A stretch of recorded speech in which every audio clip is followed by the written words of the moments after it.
You know, every single living thing, from the tiniest microbe all the way up to you, is defined by a border. But it's not just some static wall, it's a living, breathing, intelligent frontier. And today, we're diving deep into that incredible structure, the cell's living border. I mean, really think about that for a second. What is that fundamental line between the beautifully organized, complex world inside a living cell and just the random, chaotic soup of the universe outside? What separates life from everything else? Well, the answer is just so elegant. It's not a simple wall. It's an active, intelligent, and constantly changing barrier. It's the cell membrane. And honestly, it's the unsung hero of our story today. So, to really get why the membrane is so brilliant, we first have to wrap our heads around the fundamental problems a cell needs to solve, just to exist, just to be alive. You know, a cell's got a really tough job description. It needs to contain all its precious machinery, right? Keep the good stuff in and the bad stuff out. But it can't be a sealed-off fortress. It has to talk to its neighbors. It has to trade with its environment. It needs to be tough, but also flexible enough to move and change shape. And somehow, the membrane solves all of these problems at once. So, how in the world do you build a structure like that? Well, it all starts with one amazing little molecule that has a very peculiar and incredibly useful split personality. Meet the phospholipid. This is the star of our show today, the primary building block of the membrane. And its secret power lies in being amphiphilic. It's a bit of a mouthful, but all it really means is that this one molecule has two completely different feelings about water. And the principle here is so simple, but it's profound. One part, the head, absolutely loves water. Can't get enough of it.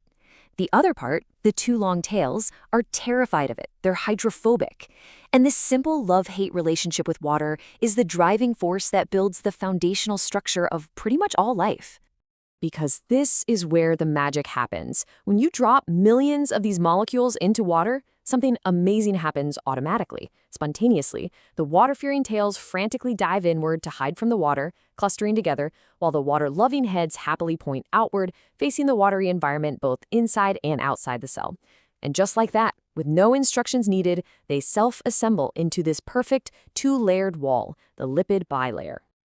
And that's the key, right? We're not talking about a brick wall here. This bilayer is incredibly flexible.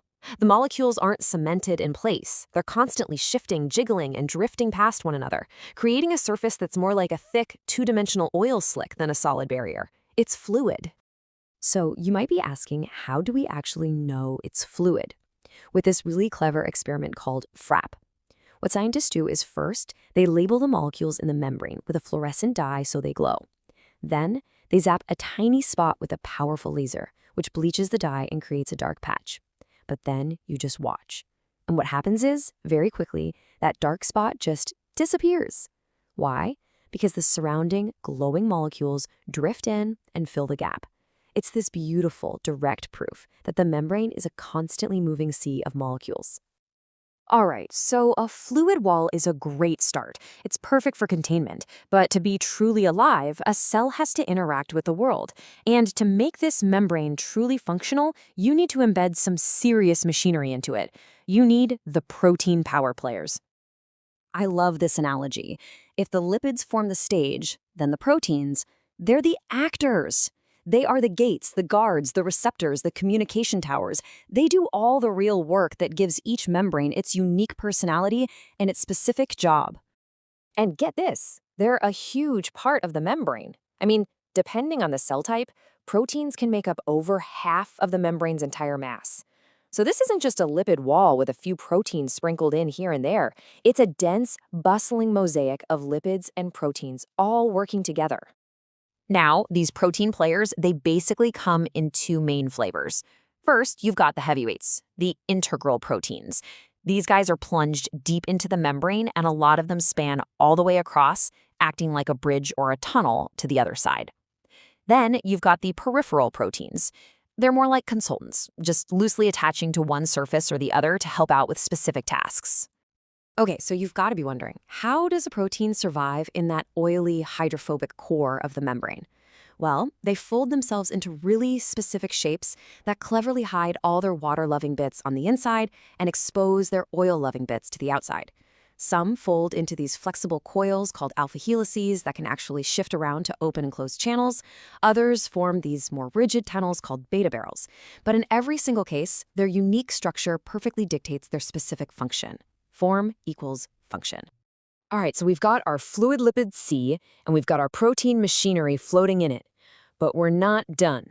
There's one more critical layer we need to add to the outside, and this layer acts as the cell's unique ID card. It's called the glycocalyx, which literally just means sugar coat, and that's what it is. It's this fuzzy layer of complex carbohydrate chains that are attached to the proteins and lipids sticking out of the cell's outer surface. It creates this totally unique molecular landscape for every cell. And this sugar coat it's absolutely critical. It provides a cushion for the cell, it helps cells stick together to form tissues, and it acts as a docking station for important signals. But maybe most importantly, it's how cells recognize each other. It's their molecular fingerprint.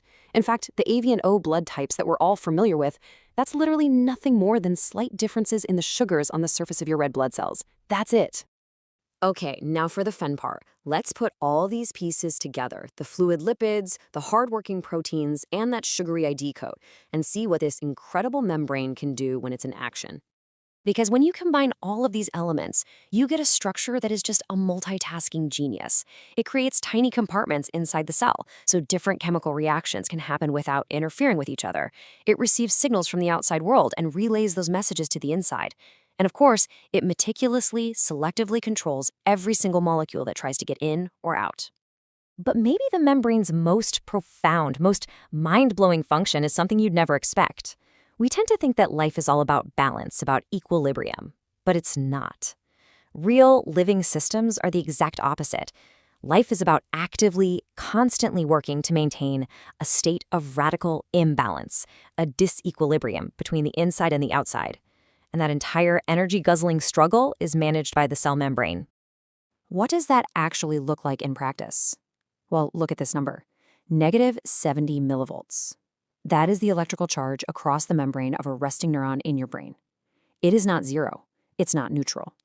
The cell spends a huge amount of energy actively pumping ions across its membrane to create and maintain this electrical imbalance, this stored potential energy. It's like a tiny biological battery. And why on earth would a cell work so hard to do that? Because that electrical gradient, held precariously in place by that thin fluid membrane, is the power source for your entire nervous system. Every single thought you have, every feeling you experience, every memory you recall is just a ripple, a controlled discharge in that state of disequilibrium. It all comes back to the membrane. So let's just end on this thought. The boundary that defines you, that line between self and not self, it's not a static wall. It's a fluid, dynamic, ever-changing dance of molecules. It's less of a fence and more of a constant living conversation with the world. And it really makes you wonder, where does the outside world actually stop? And where do you truly begin?